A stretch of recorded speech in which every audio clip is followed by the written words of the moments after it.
우리가 계속해서 로마서 말씀을 공부하고 있는데요. 로마서의 이 바울 신학을 한마디로 말하면 믿음으로 의롭다함을 얻는다 하는 것입니다. 바울은 율법의 행위로 구원을 얻는 것이 아니라 오직 믿음으로 의롭다함을 얻는다 하는 관점에서 이 구약 성경 전체를 새롭게 해석을 하는 것입니다. 이 말씀의 신학적 뿌리가 구약 성경에 두 구절이 있는데요. 하나는 창세기 15장 6절 말씀입니다. 아브라함이 여호와를 믿으니 여호와께서 이를 그의 의로 여기셨다. 여호와를 믿으니 여호와께서 이를 그의 의로 여기셨다는 말씀을 중심으로 인간이 노력이 아닌 하나님을 믿는 믿음으로 구원을 받는다는 것에 근거를 두고 있고요. 또 하나는 하박국 2장 4절 말씀입니다. 의인은 그의 믿음으로 말미암아 살리라. 우리가 구원받은 의인은 어떻게 사느냐? 구원받은 의인 역시 살아가는 삶은 믿음으로 살아가는 것이다. 이것입니다. 이것을 로마서 1장 16절, 17절 말씀에서 이제 주제로 던지고 있는데요. 로마서 1장 16절 말씀을 보면 내가 복음을 부끄러워하지 아니하노니 이 복음은 모든 믿는 자에게 구원을 주시는 하나님의 능력이 됩니다. 먼저는 유대인에게요, 그리고 헬라인에게다. 헬라인이나 유대인이나 즉 모든 사람은 믿음으로 구원을 받는 것이다. 그리고 17절 말씀에 보면 복음에는 하나님의 의가 나타나서 믿음으로 믿음에 이르게 하나니 기록된 바 오직 의인은 믿음으로 말미암아 살리라 함과 같으니라. 의인은 즉 구원받은 사람은 믿음으로 사는 것이다. 이 두 가지를 바울은 로마서를 통해서 우리에게 가르치고 있는 것입니다. 여러분, 이렇게 주제를 던진 바울은 이어서 1장 18절부터 3장 20절 말씀까지를 통해서 우리 인간이 모두 죄인이다. 이 죄에서 스스로 어찌할 수 없는 전적으로 타락하고 전적으로 무능한 구원받을 수 없는 죄인이라는 것을 선언했죠. 그리고 나서 3장 21절부터 31절까지 말씀을 통해서 오직 믿음으로 의롭게 된다. 믿음으로 구원받는 것에 대하여 설명을 하지 않았습니까? 그리고 우리가 지금 4장을 보고 있는데 이 4장에 와서 믿음으로 의롭다함을 얻은 구약의 대표적인 인물 아브라함을 소개하고 있는 것입니다.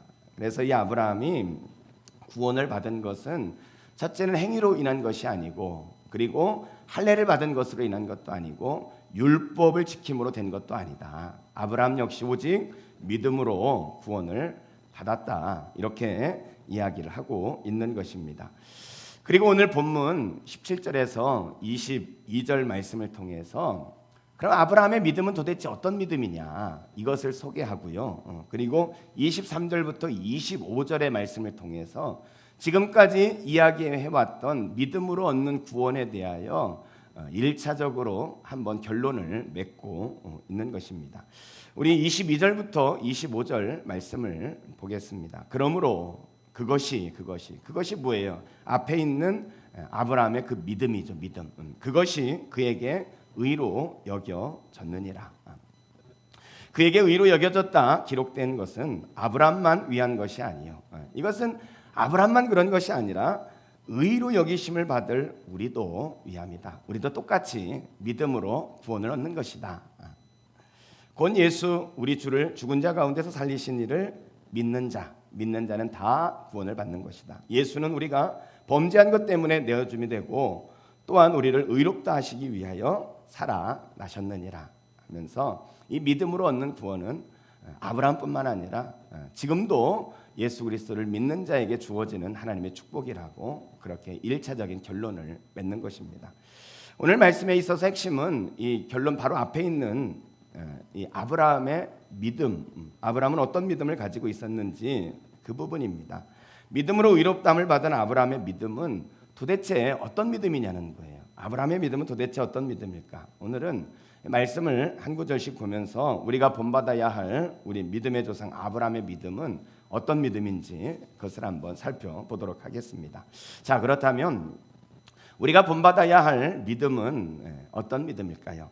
우리가 본받아야 할 아브라함의 믿음은 첫째로 아브라함은요 전능하신 하나님을 믿었다는 거예요. 아브라함은 전능하신 하나님을 믿었어요. 여러분, 아브라함이 믿음으로 구원 얻었다는 근거가 되어지는 것이 창세기 15장 6절 말씀이라 그랬죠. 창세기 15장 6절 말씀에 보면 아브라함이 여호와를 믿으니 그랬어요. 여호와를 믿으니 하나님을 믿었어요. 여호와께서 이를 그의 의로 여기셨다. 아브라함이 하나님을 믿었단 말이죠. 그렇다면 여러분, 여기에서 아브라함이 하나님을 믿었다는 게 뭐예요? 그것을 좀 더 자세히 설명하는 게 오늘 본문이 되겠습니다. 자, 먼저 17절 말씀을 볼게요. 17절에 보면 기록된 바 내가 너를 많은 민족의 조상으로 세웠다 하심과 같으니 그가 믿은 바 하나님은 아브라함이 믿은 하나님은 어떤 하나님이냐? 죽은 자를 살리시며 없는 것을 있는 것으로 부르시는 이시니라. 여러분, 여기에 보면 아브라함의 믿음을 이야기하면서 하나님의 속성 두 가지를 설명하고 있어요. 하나님은 어떤 분이시라고요? 죽은 자를 살리시고 없는 것을 있게 하시는 하나님이시라는 거예요. 죽은 자를 살리시고 없는 것을 있게 하시는 하나님. 아브라함은 이런 하나님을 믿었다는 거예요. 여러분, 전 여러분들이 이런 하나님을 믿을 수 있길 주의 이름으로 축복합니다. 죽은 것과 같아요. 내 인생의 지금 삶의 상황들이 죽은 것과 같아요. 그렇지만 죽은 것을 살리시는 하나님을 믿는 거예요. 지금 내 손에 당장 들려진 것이 아무것도 없어요. 없지만 없는 것을 있게 하시는 하나님, 그 하나님을 믿는 것, 이게 바로 아브라함의 믿음이라는 거예요. 여러분, 이것을 성경에서 잘 설명하고 있죠. 창세기 17장 말씀에 보면 99세 된 아브라함에게 하나님이 나타나셨습니다. 그리고는 하나님이 이 아브라함에게 이름을 바꿔주시는 거예요. 그때까지 아브라함의 이름은 아브람이었어요. 이 아브람이란 뜻은 높은 아버지란 뜻이거든요. 이걸 굳이 좀 의역을 하면 이 아브라함이 한 집안의 아버지, 그런 의미입니다. 아브라함은 한 집안의 아버지예요. 이 자식을 좀 거느리고 있는 한 집안의 아버지, 이런 뜻을 가지고 있었는데 하나님이 이름을 바꾸셨어요. 자, 아브라함이 이 하나님 앞에 이름을 바뀌어지고, 자, 그 상황을 한번 생각해 보세요. 이제 나와가지고 사람들한테 이 이야기를 했겠죠. 야, 나 이제 이름을 바꾸기로 했다. 나 이제 이름을 바꿀 거야. 그랬을 때 사람들이 어떻게 생각했겠습니까? 아브라함은 이게 한 가정의 아버지인데 지금 아브라함에게는 자식이 한 명밖에 없거든요. 근데 나이가 지금 많아요. 아이를 낳을 수 없는 상황이란 말이죠. 그러니까 사람들이 이렇게 생각했을 거예요. 아, 한 가정의 아버지가 아니라 아브라함의 이름을 한 사람의 아버지, 이렇게 바꾸겠구나, 이렇게 생각을 했겠죠. 그렇죠? 자, 그런데 아브라함이 하는 말이 뭐냐면, 야, 내 이름을 한 사람의 아버지가 아니야. 나는 여러 민족의 아버지 아브라함이라고 할 것이다, 이렇게 말하는 거예요. 여러분이 아브라함의 믿음을 한번 보세요. 자식이 하나밖에 없단 말이죠. 그런데 한 가정의 아버지, 그래도 야, 참 웃을 일인데, 근데 아브라함의 말이 뭐냐면 여러 민족의 아버지가 될 것이다, 이렇게 아브라함이라고 이름을 그렇게 바꾸었다는 거예요. 사람들이 어떻게 생각했겠습니까? 아니, 지금 자식이라고는 이스마엘밖에 없는데, 이 사람이 지금 자식을 못 낳더니 정신이 미쳤나 보다. 겉으로 말은 못하지만 속으로 그렇게 조롱을 했을 거예요. 여러분, 아브라함이 어떻게 그럴 수 있었겠습니까? 아브라함이 어떻게 그렇겠어요? 왜냐하면 아브라함은 없는 것을 있는 것으로, 없는 것을 있게 하시는 하나님이라는 것을 믿었다는 거예요. 없지만 있게 하시는 하나님. 여러분, 오늘 우리가 아브라함의 자손이라면 오늘 우리도 없지만 있는 것으로 믿는 그런 믿음을 가져야 될 줄로 믿습니다. 뿐만 아니라요, 창세기 22장에 가서 보면은 한 번 더 우리는 아브라함의 대단한 믿음을 보게 되어지죠. 이삭을 낳았어요. 이삭이 좀 크면서 참 이 자식을 기르는 기쁨이 무엇인지 그걸 조금 이렇게 누리고 있는데, 하나님께서 오셔서는 이삭을 바치라고 하시는 겁니다. 여러분, 이 말씀에 이거 순종하는 것이 이거 쉽겠습니까? 참 순종하기 어려운 그런 명령 아닙니까? 이 아들을 바치면, 여러분, 아브라함이라고 이름까지 바꿨는데 여러 민족의 아버지가 될 것이다, 이렇게 분명히 이름 바꿨는데 그 하나님의 약속은 이제 뭐가 되는 거예요? 이 아들을 바치면 이제 그 약속은 무효가 되어진단 말이죠. 하나님의 말씀에 아브라함이, 하나님 그럴 수 없습니다. 그렇게 반항할 수도 있었을 거예요. 그런데 여러분, 아브라함은요, 이 아들에게 오히려 번제했을, 그 아들을 태워 죽일 이 번제했을 나무를 등에 지우고는, 그리고는 3일 길을 걸어서 이 이삭을 바치겠다고 모리아산으로 걸어가는 것입니다. 아브라함이 모리아산에 올라가 가지고는 칼을 빼들어서 이삭을 이제 죽이겠다고 이렇게 덤벼들지 않습니까? 여러분, 이때 아브라함이 칼을 빼든 것은요, 그냥 쇼하는 게 아니에요. 아시죠? 그냥 쇼 이렇게 하면 하나님 막으시겠지, 이게 아니에요. 아브라함은 지금 칼을 들어서 그 아들을 죽이겠다는 거예요. 이런 각오로 지금 칼을 들고 있는 거예요. 실제로 죽이겠다는 것입니다. 그런데 여러분, 창세기 22장 5절에 보면 이 모리아산으로 올라가면서 아브라함이 이 종들에게 이렇게 말합니다. 이에 아브라함이 종들에게 이르되 너희는 나귀와 함께 여기서 기다려라. 너희는 여기서 기다려라. 내가 아이와 함께 저기 가서 예배하고 우리가 너희에게로 돌아오리라. 여러분, 여기에서 우리가 주목해야 될 단어가 뭐냐면 우리가라는 단어예요. 지금 아브라함과 이삭이 둘이 가고 있잖아요. 그런데 이삭을 죽이러 가고 있는데 아브라함 말이 뭐냐면 우리가 돌아온다는 거, 우리가 돌아온다는 겁니다. 여러분, 아브라함은요, 이 갈 때 이삭을 죽이지 않겠다 이런 마음을 간 거 아닙니다. 이삭을 죽일 마음으로 간 거예요. 실제로 칼을 들었던 것입니다. 그러나 아브라함은 바치라는 말씀에 순종하지만 그러나 그의 마음속에는 이런 믿음이 있었던 거예요. 내가 그 아들을 죽이면 하나님께서 이 죽은 이삭을 살리실 것이다. 이 믿음이 있었던 거예요. 내가 죽이려고 하면 하나님이 말리실 거야, 이게 아니라 나는 죽일 건데, 말씀에 순종해서 죽이는데 하나님은 죽은 이삭을 살리실 것이다. 이렇게 아브라함은 믿었다는 거예요. 그래서 아브라함은요, 우리라는 말을 쓰고 있어요. 실제로 히브리서 11장 19절 말씀에 보면 이 아브라함의 이야기를 이렇게 기록합니다. 그가 하나님이 능히 이삭을 죽은 자 가운데서 다시 살리실 줄로 생각한지라. 그러니까 아브라함은 지금 이삭을 죽이겠지만 하나님이 살리실 것을 믿었다는 거예요. 그를 죽은 자 가운데로서 도로 받은 것이라는 거예요. 여러분, 아브라함은 그거를 믿었어요. 그렇기 때문에 주저앉고 아들을 향해서 칼을 빼어들 수 있었다는 것입니다. 여러분, 이게 아브라함의 믿음이에요. 죽은 자를 살리시고 없는데 있게 하시는 하나님이라는 거예요. 여러분, 그 하나님을 믿으시기 바랍니다. 이것이 여러분의 믿음이 되세요. 이 아브라함의 믿음이 내 믿음이 되어졌을 때 우리는 아브라함과 같은 그런 삶을 살아갈 수 있는 거죠. 여러분, 성경에서 하나님의 명령 가운데 가장 자주 나오는 명령이 무엇인지 아십니까? 성경에서 하나님이 제일 많이 하시는 명령이 뭔지 아세요? 사랑하라를 생각하셨죠? 아니에요. 아니에요. 이 말씀은 성경에서 가장 중요한 말씀인 건 맞습니다. 가장 중요한 건 사랑하라예요. 그런데 이것이 하나님이 가장 빈번하게 명령하신 것은 아닙니다. 아니면 교만하지 마라, 이것이 아닐까 생각할 수도 있을 거예요. 아닙니다. 교만은 하나님께서 가장 싫어하시는 거예요. 그렇지만 교만하지 마라, 이것이 가장 많은 명령으로 나와 있지는 않아요. 성경에서 가장 많이 나오는 하나님의 명령은 뭐냐면 두려워하지 말라예요. 두려워하지 말라.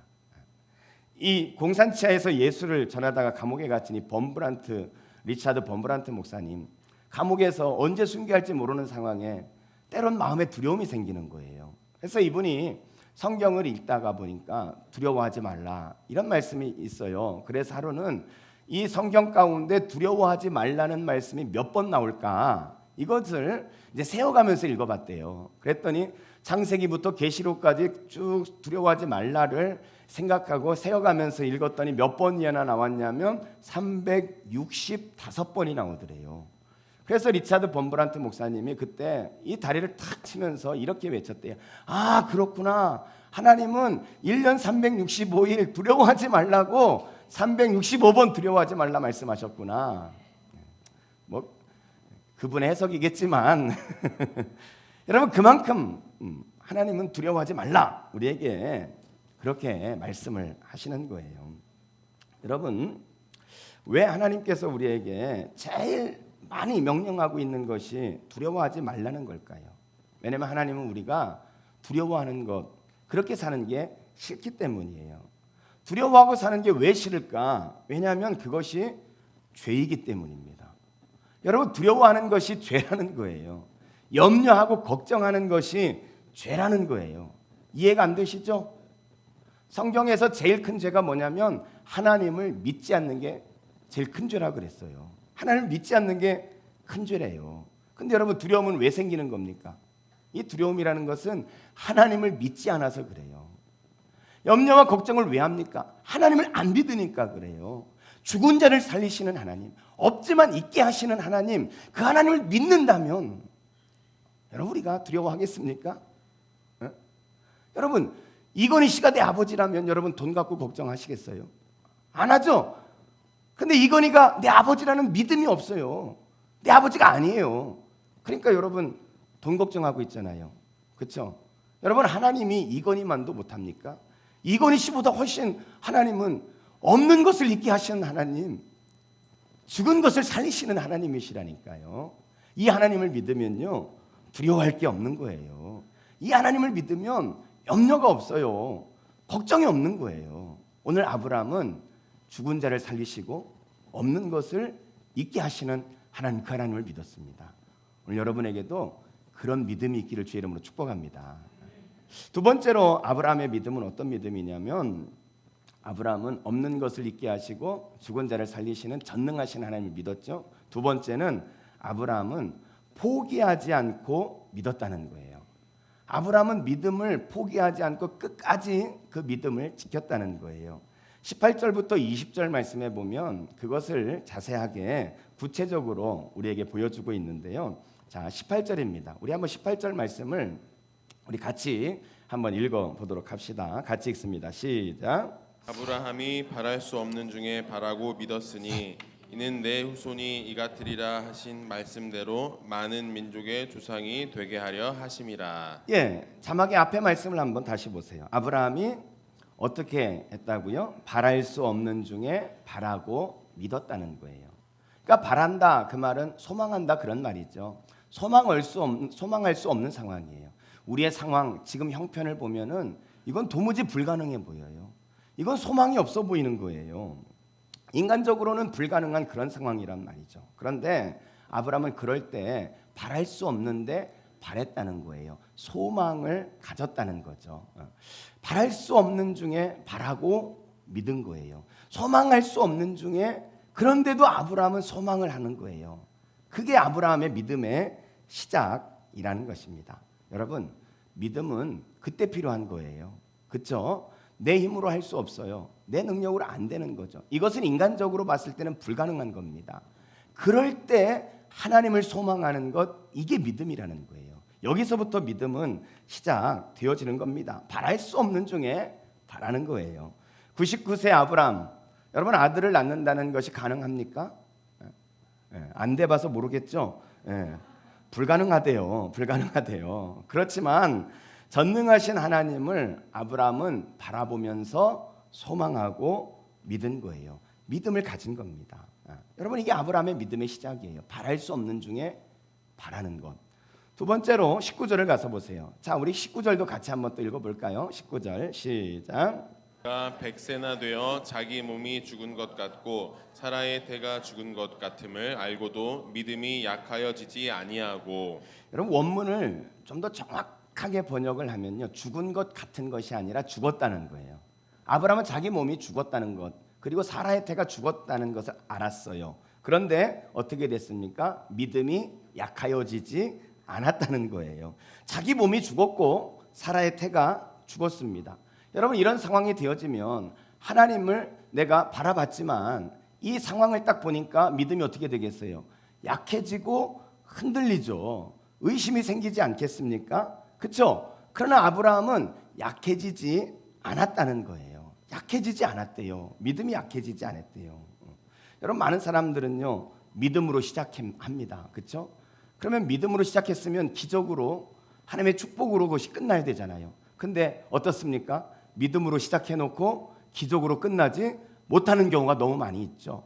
이 믿음이 부도가 나버리는 거예요. 믿음이 사라져 버렸어요. 왜 그렇습니까? 왜 그래요?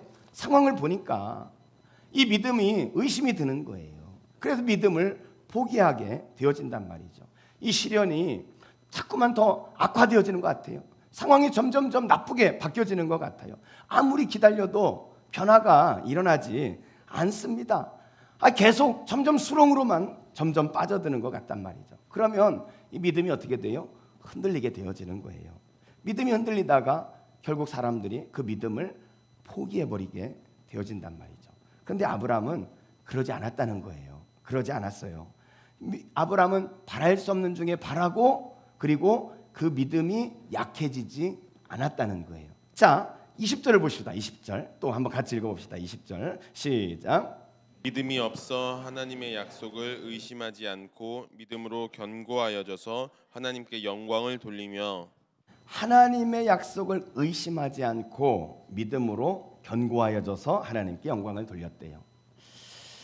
약속을 의심하지 않고 오히려 믿음이 더 견고해졌다는 거예요. 그러면 아마 여러분들이 이쯤 되면은 아마 생각하겠죠. 아브라함이 정말 그랬나? 아브라함이 진짜 그랬어요? 아브라함의 삶을 살펴보면요, 아브라함도 믿음이 흔들렸어요. 그렇죠? 아들에 대한 약속을 분명히 받았습니다. 그런데 이 사라에게 뭐 아이가 없으니까 결국 사라가 아브라함에게 야 아브라함 너 말이야 야가 아니죠. 아유 죄송합니다.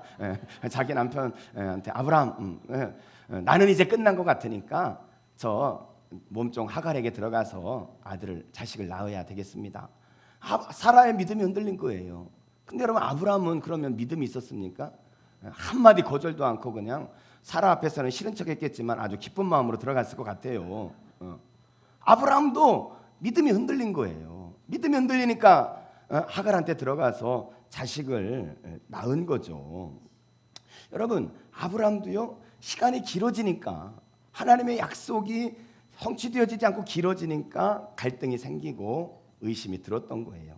여러분 하나님께서 사라를 통해서 아들을 주시겠다 이렇게 하나님 또 말씀하십니다. 이제 하나님이 나타나셔서 99세 된 아브라함에게 아들을 줄 것이다 이렇게 말씀했을 때 아브라함이 어떻게 한 줄 아세요? 아브라함이 웃었습니다. 웃었어요. 100세에 무슨 자식입니까 하나님, 이러는 거예요. 그러면서 하는 말이 뭐냐면 우리 이스마엘이나 축복해 주십시오 이렇게 말한 거예요. 아브라함도 의심이 있고 흔들렸다는 거예요. 아브라함도 흔들렸어요. 여러분 우리가 믿으면 의심이 없을 수 있겠습니까? 의심이 있죠. 아브라함도 흔들린 것처럼 우리도 흔들릴 수 있어요. 그래 여기서 말씀하시려고 하는 것은 이 말씀이에요. 아브라함도 의심이 중간에 들었습니다. 그렇지만 아브라함은 중간에 흔들렸지만 마지막까지 포기하지 않았다는 거예요. 마지막까지 그 의심을 극복하고 믿음으로 끝까지 견뎠다는 거예요. 마지막까지. 이게 아브라함이 견고해졌다, 믿음이 견고해졌다는 그런 말이에요. 잠시 의심은 있었죠. 그렇지만 그때 다시 믿음을 붙잡았다는 거예요. 응답될 때까지 끝까지 포기하지 않아요. 응답되기까지 수많은 의심과 갈등이 들었지만 그래도 그때마다 다시 믿음을 붙들고 그 하나님의 약속이 응답될 때까지 그 믿음을 끝까지 붙들었다는 거예요. 여러분 이게 아브라함의 믿음이라는 거예요. 여러분 함께 고통당하시는 하나님이라는 책에 보면 랜디 백튼 목사님이 쓰신 책인데 그분의 간증을 거기에 싣고 있습니다. 이분은 암 환자들을 전문적으로 상담하는 그런 사역을 하셨던 분이에요. 아는 암 환자를 만나가지고 말씀으로 권면하고 기도해주고 그때마다 이 암 환자들이 힘을 얻고 격려를 얻고 그러는 거예요. 그래서 이들에게 그 사역을 했는데 어느 날 이 랜디 백튼 목사님이 본인이 암에 걸리게 됐어요. 그것도 한 번이 아니라 두 번이나 암과 투병을 하게 되어집니다. 그런데 오늘 이 랜디 백튼 목사님이 자기가 사람들한테 힘내세요, 하나님을 믿고 이깁시다, 이렇게 말할 때는 참 쉽게 말했다는 거예요. 근데 자기가 막상 암에 걸리고 보니까 힘내세요, 하나님을 붙들고 이깁시다, 이게 쉽지 않더라는 거예요. 끊임없이 상황 속에서 자기를 좌절하고 실망하게 하고 낙심하게 하는 일들이 벌어지더라는 거죠. 의사 선생님을 만나러 갔는데 괜히 의사 선생님이 자기 개인 사정으로 뭐 얼굴 좀 인상 좀 쓸 수 있잖아요. 그런데 그 인상 쓰는 그거 하나만 봐도 내가 죽는 건가? 막 이런 낙심이 찾아오고 좌절이 오고 하나님이 하신다는 것에 대한 의심이 들더라는 거예요. 그런가 하면 또 막 예배를 드리고 기도하고 그러면 그렇지, 하나님 안에서 내가 기적을 일으킬 거야, 하나님이 나를 반드시 치료하실 거야, 막 그런 믿음이 그 안에 이렇게 생기더라는 거예요. 근데 자기 자신을 잘 보니까 하루에도 수십 번 믿음과 의심 사이를 이렇게 왔다 갔다 이렇게 하고 있더라는 거예요. 근데 언제 자기가 의심을 하나 보니까 상황을 보면서 의심하더라는 거예요. 언제 믿나 봤더니 하나님을 보니까 의심을 극복하더라는 거예요. 그래서 이분은 그때 한 가지 결심을 합니다. 내 믿음을 감정에 맡기지 않겠다. 이 감정, 상황에 따라서 의심이 들고 낙심이 들려고 할 때 내 마음을 그곳에 내놓지 않고 하나님을 바라보면서 이 의심을 극복하고 믿음을 선택하겠다. 그분은 여기서 선택이라는 단어를 씁니다. 선택. 자기 감정을 의심에 내놓지 않고 하나님을 바라보기로 선택하겠다는 거예요. 그러면서 하나님을 바라보는 믿음을 선택하면서 의심을 극복하고 마침내 자기가 하나님의 은혜로 암을 극복했다, 이렇게 그곳에 간증을 하고 있는 것입니다. 여러분, 믿음은 선택이에요. 우리 인간인지라 믿음이 흔들리고 약해지고 의심이 들 수 있죠. 그런데 이 의심이 들고 흔들릴 때 그 믿음을 포기하면 그러면 우리는 믿음의 주인공이 될 수가 없는 거예요. 그럴 때 우리는 무엇을 선택하라고요? 믿음을 선택하라는 거예요. 그럴 때 하나님을 바라보라는 거예요. 하나님을 바라보면 내 안에 다시 믿음이 생기고 그 믿음을 붙잡고 의심을 극복하고 한 걸음 한 걸음 언제까지? 응답될 때까지, 하나님의 약속이 이루어질 때까지 그 믿음을 포기하지 않고 달려가야 한다는 것입니다. 그래서 여러분, 오늘 우리는 이 아브라함과 같이 우리 랜든 백트 목사님이 말씀하신 것처럼 우리의 믿음이 잠시는 흔들릴 수 있지만 그 흔들린 것 때문에 믿음을 포기하는 자가 아니라 응답될 때까지, 하나님의 약속이 성취될 때까지 하나님을 바라보며 믿음으로 끝까지 걸어가시기를 주의 이름으로 축복합니다. 세 번째로 아브라함의 믿음은 어떤 믿음이냐면, 세 번째로 아브라함은 마지막 결론을 믿었습니다. 여러분, 이게 참 중요해요. 마지막 결론을 믿었습니다. 하나님은 약속하신 것을 반드시 이루시는 분임을 믿은 거예요. 우리 인생에 어떤 과정을 겪어도 하나님은 반드시 우리의 삶에 최선을 만드신다는 것을 믿는 것, 이것이 바로 오늘 아브라함의 믿음이라는 거예요. 여러분, 우리 인생의 결론은요, 하나님이 내리시는 겁니다. 여러분이 결론 내리면 안 돼요. 야, 이 상황 보니까 틀렸어. 이건 여러분이 결론 내리는 거잖아요. 여러분이 결론 내리면 안 돼요. 누가 결론을 내려야 된다고요? 하나님이 결론을 내려야 돼요. 하나님이 끝이다 라고 할 때까지는 끝난 게 아니에요. 하나님이 끝났다고 해야 그게 진짜 끝난 거죠. 우리 인생의 결론을 하나님이 맺게, 하나님이 맺어야 돼요. 내가 맺으면 안 됩니다. 내가 맺으면 안 돼요. 여러분, 바울은 이렇게 말씀해요. 빌립보서 1장 6절에 보니까 너희 안에서 착한 일을 시작하시니까, 누가 시작하셨겠습니까? 하나님이 시작하셨겠죠. 너희 안에서 착한 일을 시작하시니까 그리스도 예수의 날까지 이루실 줄을 우리는 확신하노라. 하나님이 시작하셨고 결국 그 일은 하나님이 성취해 가신다는 거예요. 바울은 이 믿음이 있었어요. 여러분, 그리고 나서 바울이요, 이 6절에 이어서 1장 12절 말씀해 보면, 형제들아, 내가 당한 일이 도리어, 이 도리어가 굉장히 중요한 단어예요. 도리어 복음 전파의 진전이 된 줄을 너희가 알기를 원하노라. 이게 무슨 말씀이냐면 바울이 지금 감옥에 갇히게 되어지니까 야 이제 복음 전하는 것은 끝났다. 자기가 결론을 맺어버렸어요. 처음에 복음 전하는 건 끝났구나. 자기가 결론을 맺었단 말이죠. 그런데 상황을 돌아가는 것을 계속 그렇게 보니까 이게 아니더라는 거예요. 자기는 끝났다고 생각하는데 보니까 결과적으로는 자기가 감옥에 갇힌 것으로 인해서 복음이 더 힘있게 전해지고 있는 거예요. 그래서 바울이 그 말을 하는 거예요. 야 도리어 내가 갇힌 것이 도리어 이것이 하나님의 축복으로 되더라. 이 말씀을 하고 있는 거예요. 내가 끝냈다고 끝나는 게 아니에요. 하나님은 도리어 우리의 삶을 하나님의 결과로 그렇게 이끌어 가시는 겁니다. 그래서 이것을 로마서 8장 28절 말씀에서는 바울이 이렇게 말씀하는 거예요. 로마서 8장 28절 우리 같이 한번 이 말씀의 의미를 잘 가슴에 새기면서 한번 읽어봅시다. 시작. 우리가 일거니와 하나님의 사랑하는 자 곧 그의 뜻대로 부르심을 입은 자들에게 모든 것이 합력하여 선을 이루느니라. 하나님은 당신의 자녀들에게 반드시 합력하여 선을 이루시는 분임을 믿으시기 바랍니다. 합력하여 선을 이루시는 거예요. 여러분 결론이 나기까지 쉽게 판단하지 마세요. 여러분이 결론 맺지 마시라는 거예요. 결론이 될 때까지 여러분 포기하지 마세요. 하나님이 끝이다. 이럴 때 끝나는 거예요. 포기하면 안 됩니다. 여러분 하나님은요 반드시 우리가 끝까지 포기하지 않고 끝까지 하나님을 바라보고 하나님을 의지하고 하나님 앞으로 나갈 수만 있다면 하나님은 우리의 삶에 최선의 결과를 가져다 주시는 것입니다. 여러분의 그런 믿음이 있기를 주의 이름으로 축복합니다. 미국의 로스캐롤라이나 지역 신문에 우연인가 섭리인가 하는 제목의 글이 실렸어요. 그것을 제가 좀 소개하려고 합니다. 1876년도 미국의 어느 지역에 교회가 세워졌습니다.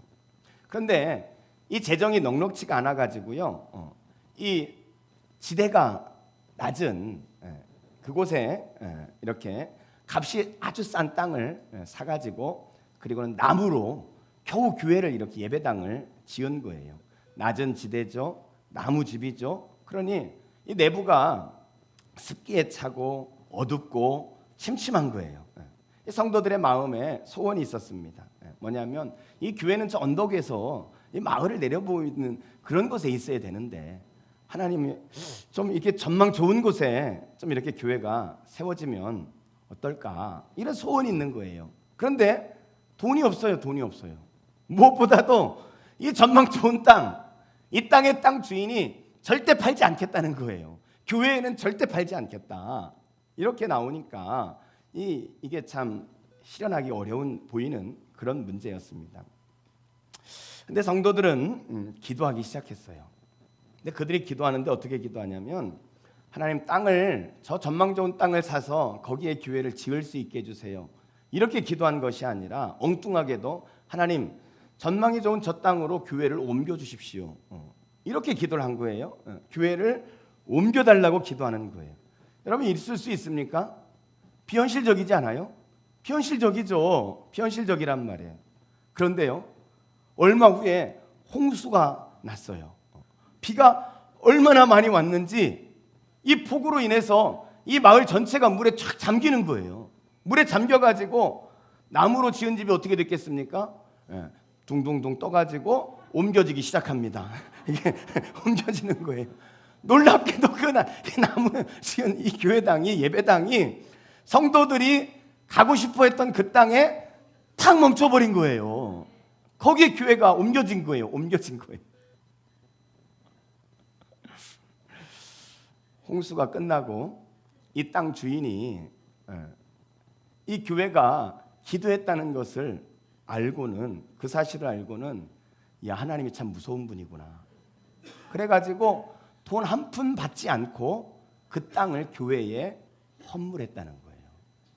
그래가지고 세워진 교회가 프라비던스 메소디스트 처치라고 150년 된 교회가 그 땅에 서 있다는 거예요. 여러분 이것이 믿음의 세계인 것입니다. 우리의 계산으로는요 이해할 수 없는 거예요. 그러나 죽은 자를 살리시고 없는 것을 있게 하시는 하나님을 믿으면, 그분을 붙잡고 의심이 들고 낙심이 되지만 그러나 끝까지 포기하지 않고 믿음으로 날마다 하나님 앞에 응답될 때까지 그분을 붙들고 믿음을 선택해 간다면 하나님께서는 우리 인생을 기적과 축복으로 인도하실 것입니다. 하나님께서 인도하시는 우리 인생의 결론은 반드시 합력하여 선을 이루는 것이기 때문입니다. 여러분, 우리가 구원받은 것 자체가 기적이죠. 여러분, 어찌 믿음만으로 구원을 얻을 수 있겠습니까? 우리가 구원받은 자체가 기적인데요, 우리가 살아가는 것도 믿음으로 살아가는 거예요. 믿음으로 살아가는 것 자체가 기적의 삶이 되는 것입니다. 여러분, 우리가 믿음으로 삽시다. 우리 개인의 삶이나 가정이나 우리의 직장이나 우리의 교회나 우리 힘으로 사는 것이 아니라 믿음으로 살아가면서 하나님의 기적을 경험하는 기적의 주인공이 되시기를 주의 이름으로 축원합니다. 기도하겠습니다.